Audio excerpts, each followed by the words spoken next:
With Week 18 knocking on the door in the NFL, things could get interesting for those head coaches on the hot seat. Speculation has been brewing for months now for guys like Zimmer in Minnesota, Matt Nagy in Chicago, Joe Judge in New York with the Giants, and Vic Fangio in Denver, and even Pete Carroll out there in Seattle, maybe one of the most winningest ones on the hot seat so far. All could be coaching their last game for their respective teams. Reason behind that is simple: unable to win those games in 2021. So we can't have a possible farewell with some of these coaches without Jason Lockenford tapping in this AM at JOC. Some of those possible coaches we can see showing the door on Sunday. Let's start here with Mike Zimmer out in Minnesota. Yeah, I fully expect a change to be made in Minnesota. This is an ownership group that thought about very seriously about firing Mike Zimmer 2 years ago. He's been on the hot seat for a while. There was an expectation that was explicitly stated throughout that organization that the kind of money they've spent should merit a playoff team and one that could go deep into the playoffs. They are falling far short of that objective, and I would be shocked if Mike Zimmer's back. All right, what about Matt Nagy in Chicago? He won 14 games in the past 2 seasons. Chances we see him exit? Very, very strong chance he's not back. I frankly would be shocked if he is. I think the real question in Chicago is how sweeping are the changes, and is the McCaskey family willing to take a step back and look at their entire operation, how they do the business side, how they do the football, come up with a new paradigm with someone else as a team president other than Ted Phillips, maybe a true football person. Regardless, I don't see Nagy back.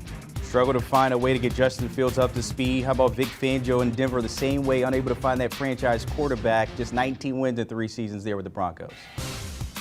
Yeah, this is another one where I would be shocked if a move isn't made. You've got a young GM in there who inherited Vic Fangio, did not hire him himself. Vic Fangio struggled to connect with people on the offensive side of the ball. I think Vic Fangio is a tremendous defensive coordinator. The head coaching thing has been rocky. He'll be a coveted DC, but I don't see him back in Denver as the 8th. Joe Judge in New York, of course, the Giants consider that AKA the clown show we talked about earlier this week. He's had 2 losing seasons out of the 5 there in that organization with the Giants. I know there's a lot of people out there who will tell you that he's absolutely positively safe, and that's what John Mara's been whispering to reporters for months now.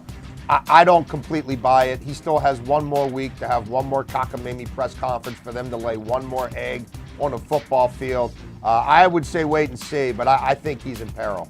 In Carolina, Matt Rule still thinking he needs 7 years to build a legacy there with the Panthers. Chances that doesn't happen there, JLC. I'd say it's more likely than not that he's back, and owner David Tepper a couple weeks ago was telling confidants that he was going to keep him around. But I'll say this, year 3 is going to be absolutely pivotal for Matt Rule one way or the other. I'm less than convinced he survives all of next season unless a lot of things change there. I'm just not sure that David Tepper's up for a coaching search right now. How about Rich Versace? This is a little different with the Vegas Raiders there. You think about it, the change from Gruden, everything that's happened off the field and on the field, despite what we see with the record, chances he's out the door. Well, I think you have to wait and see here. I mean, if Rich Versace wins a couple more football games, you're talking about a Coach of the Year candidate. Mark Davis didn't want to make a coaching change. Everything that happened with John Gruden was under duress. So I would say that Mark Davis is waiting and gathering all the evidence, which could include more victories, which would obviously factor into that decision. All right, the last one here, Pete Carroll. This is a little bit different in Seattle. As I mentioned earlier, probably one of the winningest coaches in this group here. Yep. This may not be more so out the door, but moving on if they're transitioning to losing Russ and rebuilding there out there with the 12s. Yeah, I mean, look, there is certainly a possibility that he's out, and that's something that ownership is considering as they figure out a course that, to your point, may or may not include Russell Wilson. If it does not, and they are a rebuilding team, is rebuilding with a 70-something-year-old head coach in their best interest? Is there some other capacity Pete Carroll could help them in regards to the football operation other than head coach? Stay tuned. Do you want a sports network that delivers everything that matters about the game? The highlights, the picks, the instant analysis, no yelling, no fake debates, no politics. Hit the subscribe button and never miss a moment.